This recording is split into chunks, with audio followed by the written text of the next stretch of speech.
فإن من شروط الداعي أن يكون مرتزقا من حلال، مطعمه حلال ومشربه حلال وملبسه حلال. من شروط الداعي أن يكون موقنا بأنه لا قاضي لحاجته إلا الله. من شروط الداعي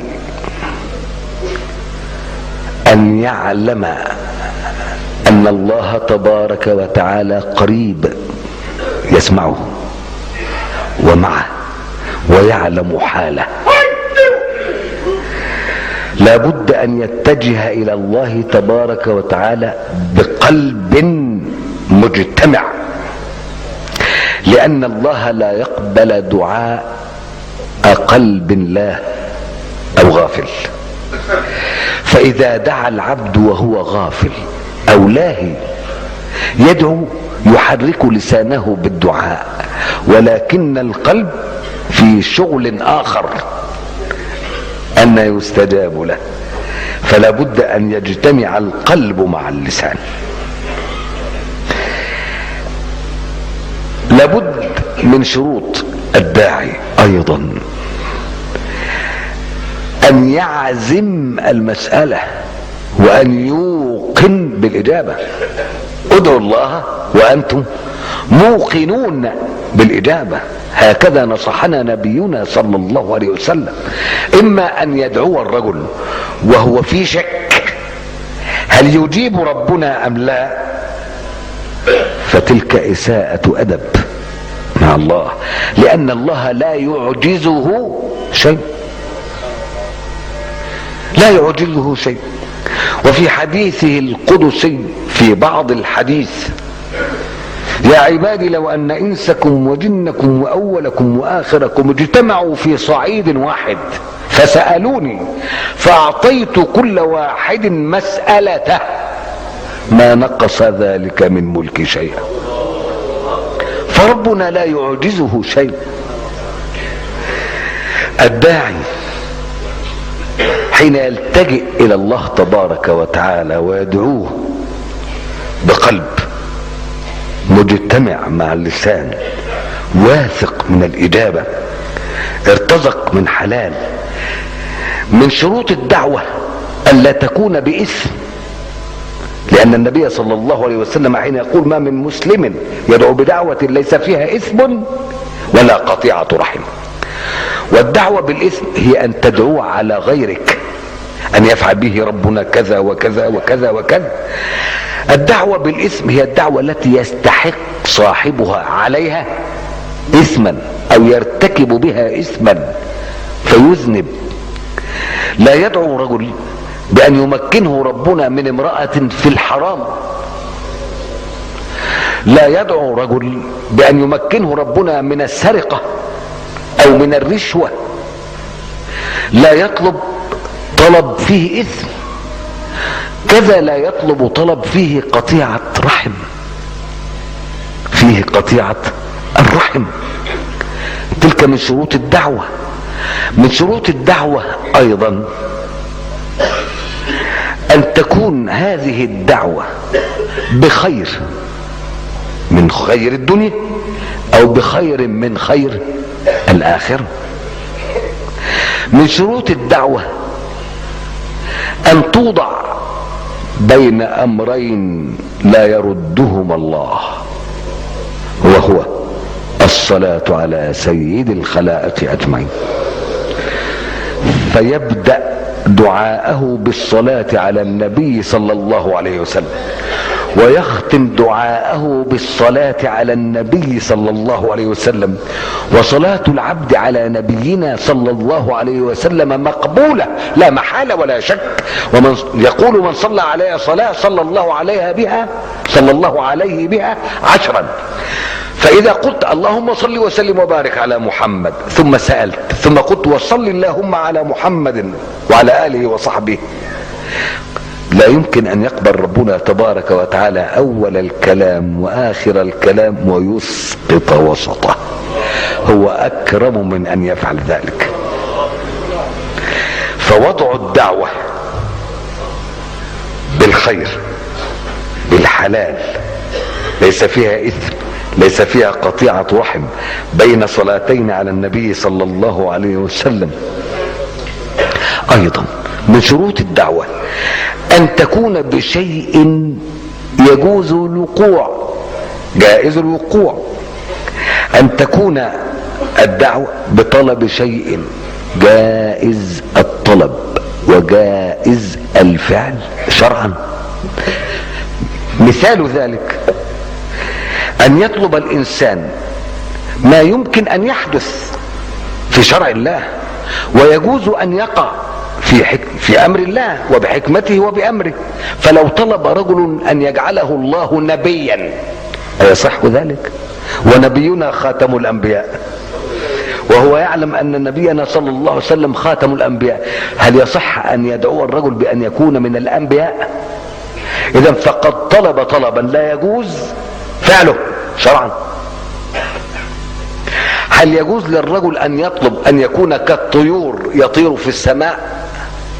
هل يصح؟ اذا فمن شروط الدعوة ان تكون لطلب شيء يجوز طلبه وفعله شرعا، اي يجوز طلبه من العبد ويجوز فعله من الله شرعا. فلا تكون الدعوة بمستحيل، فلا تكون الدعوة بمستحيل.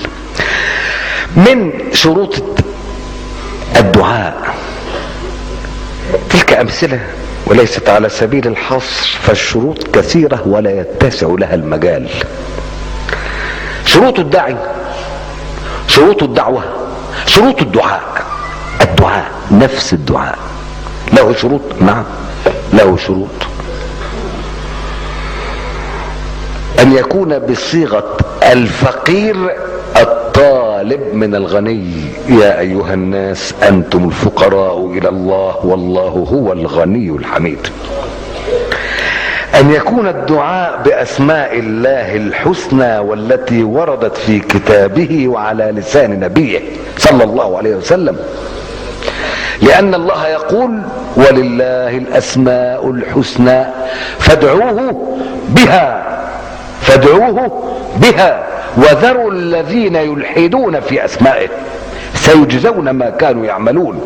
فمن الدعوات واساليب الدعاء كتيبات في ايدي بعض الناس وضعها بعض الناس دون اتباع لرسول الله صلى الله عليه وسلم بكلمات ما انزل الله بها من سلطان، واذا سئلوا عن ذلك لا يعرفون معناها ويقولون هو اسم لله بالسريانية او بكذا او بكذا.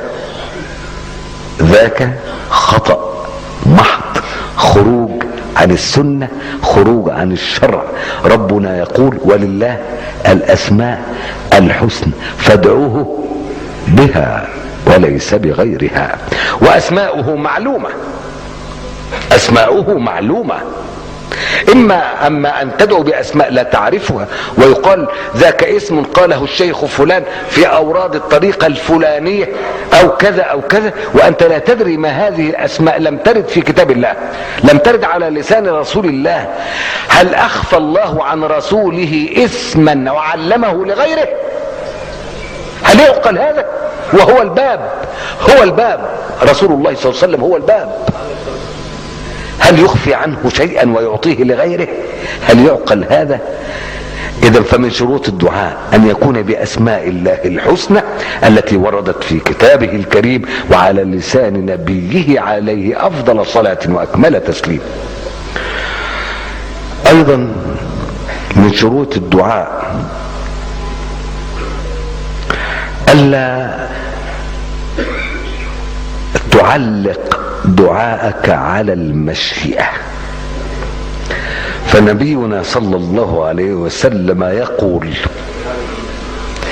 اذا دعا احدكم فليعزم المسألة ولا يقولن اللهم إن شئت فأعطني، فإن الله لا مستكره له. معنى الكلام أن العبد إذا دعا بشيء وقال اللهم إن شئت أن تعطني كذا فأعطني، هذه الصيغة في هذا الدعاء تدل على استغناء الداعي عن الله، وهذا لا يكون إلا من المستغني.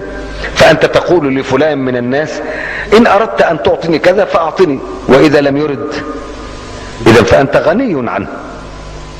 فحين يقول الإنسان لله إن شئت فأعطني، معنى ذلك إن شئت فأعطني، وإن لم تشأ ولم تعطني فلا بأس.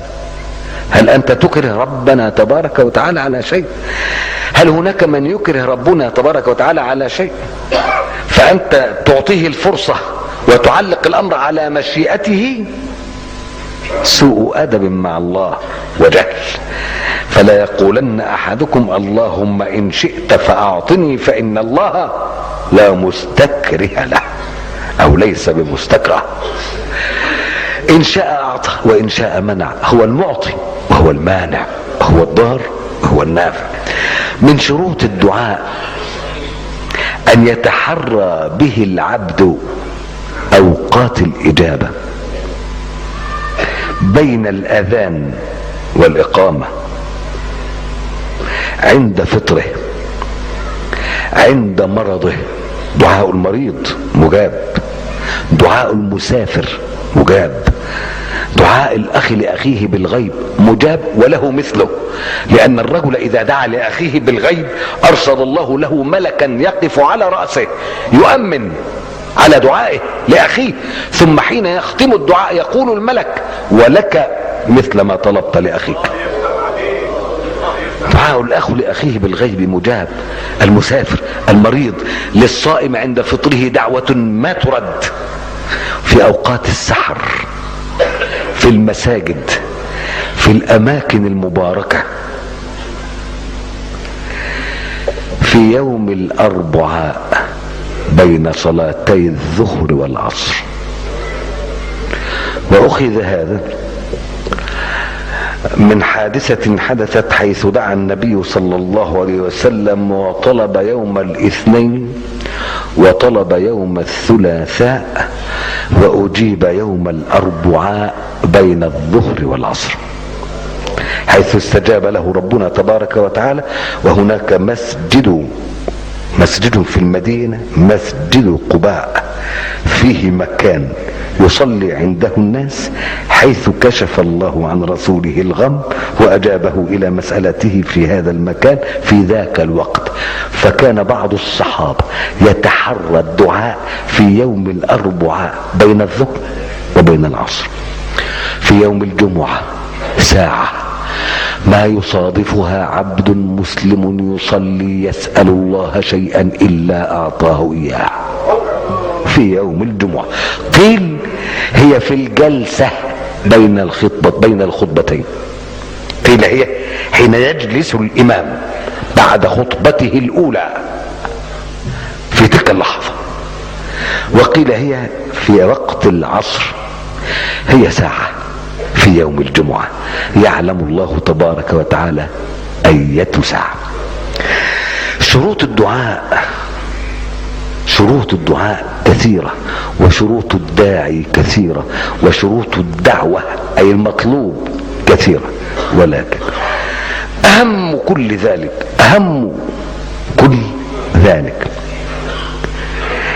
أن يكون مطعمك من حلال، وألا يكون في الدعوة إثم ولا قطيعة رحم، وألا تكون معتديا لأن الله لا يحب المعتدين، وأن تتحرى الأوقات، وأن تعزم المسألة، وأن تعلم أنك تسأل غنيا لا يعجزه شيء، وأن تثق بالإجابة ولا تستعجل الإجابة. وإذا لم تعط ما طلبت فاعلم أن ذلك خير لك، فإما أنك طلبت ما يضرك وعسى أن تحبوا شيئا وهو شر لكم، وعسى أن تكرهوا شيئا وهو خير لكم. فإما أنك طلبت ما يضر. ولذا كان من خير الدعاء على الإطلاق في أمور الدنيا أن يقول العبد: اللهم خر لي واختر لي الخير كله وأرضني به. اللهم خر لنا واختر لنا الخير كله ورضنا به يا رب العالمين. اللهم اصرف عنا السوء بما شئت وكيف شئت. اللهم إنا نسألك من الخير كله ما علمنا منه وما لم نعلم وما أنت به أعلم، ونعوذ بك من الشر كله ما علمنا منه وما لم نعلم وما أنت به أعلم. اللهم إنا نسألك من كل خير سألك منه نبيك وحبيبك محمد صلى الله عليه وسلم، ونعوذ بك من كل شر استعاذك منه نبيك وحبيبك محمد صلى الله عليه وسلم. اللهم اجعلنا متحابين في جلالك مجتمعين على كلامك، وأظلنا بظل عرشك يوم لا ظل إلا ظلك، وتوفنا مسلمين وألحقنا بالصالحين، واجعل خير أعمالنا خواتيمها، واجعل خير أيامنا يوم لقائك. اللهم لا تدع لنا ذنبا إلا غفرته، ولا عيبا إلا سترته، ولا دينا إلا أديته، ولا مريضا إلا شفيته، ولا ميتا إلا رحمته، ولا مظلوما إلا نصرته، ولا مهموما إلا كشفت همه، ولا مكروبا إلا أزلت كربه، ولا مغموما إلا صرفت غمه، ولا مديونا إلا أديت دينه، ولا ضالا إلا هديته، ولا حاجة من حوائج الدنيا والآخرة هي لك رضا ولنا فيها صلاح إلا أعنتنا على قضائها ويسرتها لنا بفضلك وجودك وكرمك يا أكرم الأكرمين ويا أرحم الراحمين. اللهم لا تردنا ونحن ندعوك، ولا تخيبنا ونحن نرجوك. نحن ضيوفك في بيتك، ولكل ضيف قرى، وقرانا يا ربنا رضاء لا سخط بعده. اللهم لا تخرجنا من بيتك هذا إلا وقد غفرت لنا جميع ذنوبنا والآثام. اللهم وفق الراعي وأصلح الرعية، وانصر الأمة المحمدية، وارفع الراية الإسلامية، واغفر اللهم للمسلمين والمسلمات والمؤمنين والمؤمنات الأحياء منهم والأموات، إنك يا مولانا قريب سميع مجيب الدعوات يا رب العالمين. إلهنا ومولانا وربنا ورب العالمين، أمرتنا بدعائك ووعدتنا إجابتك، وها نحن قد دعوناك كما أمرتنا فاستجب أنت كما وعدتنا، إنك لا تخلف الميعاد. وصل اللهم على سيد الأولين والآخرين وخاتم النبيين والمرسلين سيدنا محمد وعلى آله وصحبه أجمعين. عباد الله، اتقوا الله ما استطعتم، واسمعوا وأطيعوا وأنفقوا خيرا لأنفسكم، ومن يوق شح نفسه فأولئك هم المفلحون. أقم الصلاة.